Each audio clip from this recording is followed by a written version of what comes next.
नमस्कार, आप देख रहे हैं आरजे भारत न्यूज 7 सदैव सत्य के साथ और मैं हूं शालिनी। आइए शुरुआत करते हैं आज की मुख्य खबर से।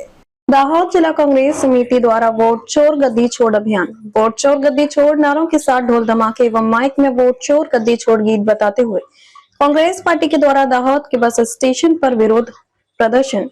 वोट चोर गद्दी छोड़ अभियान के दौरान कांग्रेस पार्टी के द्वारा काफी लोगों को कांग्रेस का गमछा पहनाया गया। लोगों ने कांग्रेस का गमछा पहना एवं हस्ताक्षर किए और जो हस्ताक्षर नहीं कर पाए उन्होंने अंगूठे का निशान लगाया। विरोध प्रदर्शन से सहमति जताई। कांग्रेस कार्यकर्ताओं ने वोट चोर गद्दी छोड़ के नारेबाजी करते हुए दाहोद बस डिपो के अंदर रैली निकाली। इस रैली के दौरान काफी राहगीरों ने हस्ताक्षर कर अपने मोबाइल नंबर दिए एवं उन्होंने भी अपनी सहमति जताई। हरपाल सिंह चौडासा ने अपने भाषण के दौरान सीधा प्रहार भारतीय जनता पार्टी पर साधा। इस कार्यक्रम के दौरान हरपाल सिंह चौडासा युवा कांग्रेस प्रदेश अध्यक्ष गुजरात प्रवीण सिंह वानोल, युवा महामंत्री गुजरात प्रदेश धीरज शर्मा, दाहोद जिला प्रभारी यूथ कांग्रेस हर्षद भाई नीनामा, दाहोद जिलाध्यक्ष चंद्रिका बेन बारिया, पूर्व विधायक गरबाड़ा, तमाम यूथ कांग्रेस अध्यक्ष फ्रंटल सिंह के कार्यकर्ता गण, कांग्रेस के सभी वरिष्ठ कार्यकर्तागण एक बड़ी संख्या में उपस्थित रहे। दाहोद बस स्टेशन जो कि एक भीड़भाड़ वाला क्षेत्र है, वहां पर अनेक बसों का आवागमन बना रहता है एवं हजारों मुसाफिर वहां से मुसाफिर करते हैं। यातायात की कोई समस्या उत्पन्न न हो, इस बात को विशेष ध्यान रखते हुए दाहोद बी डिवीजन पुलिस प्रशासन मौके पर मौजूद रहे।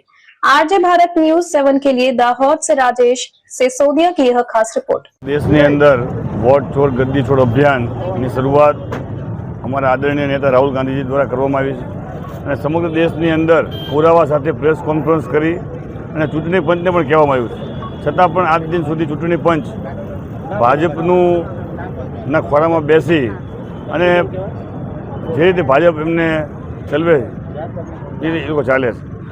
રાહુલ ગાંધીજીએ સમગ્ર દેશના કોંગ્રેસના કાર્યકર્તાઓને લોકોની વચ્ચે જવાનું કીધું છે।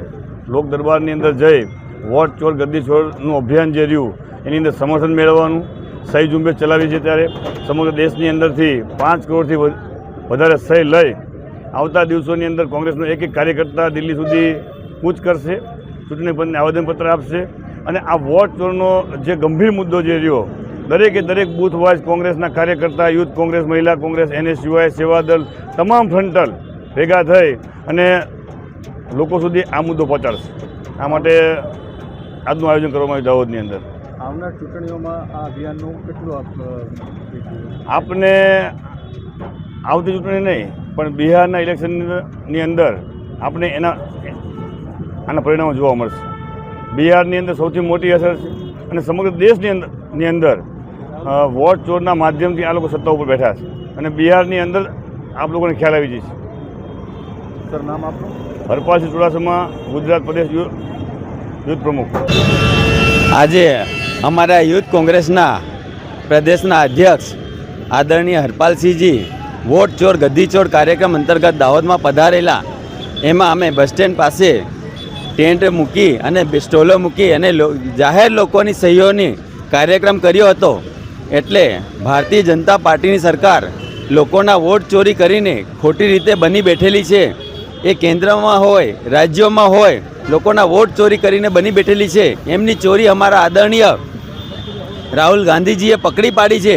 એટલે જનમત અમે ભેગો કરી સહીઓ અને એમના મોબાઈલ નંબર દ્વારા જનમત ભેગો કરીને અમે આ દિલ્હી સુધી પહોંચાડવાના છે। એ કાર્યક્રમ અંતર્ગત અમે બસ સ્ટેન્ડની અંદર પણ લોકોની સહીઓ લીધી અને લોકોને જાગૃત કર્યા કે ખાલી વોટની ચોરી નથી, આપણા અધિકારની ચોરી છે, આપણી રોજગારીની ચોરી છે, આપણા સ્વાસ્થ્યની ચોરી છે, આપણા શિક્ષણની ચોરી છે અને આપણા હક્કોની ચોરી છે।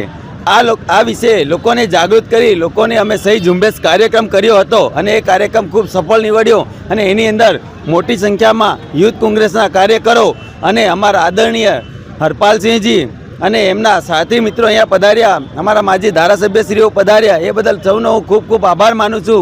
જય હિન્દ, જય ભારત। દાહોદ जिला कांग्रेस प्रमुख हर्षद भाई नीनामा। खबरों में अब तक के लिए फिलहाल इतना ही। फिर होगी आपसे मुलाकात ऐसी ही कुछ खास खबरों के साथ। तब तक के लिए आप देखते रहिए आरजे भारत न्यूज 7।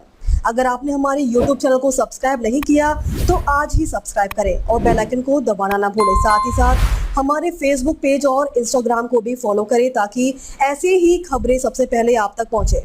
धन्यवाद।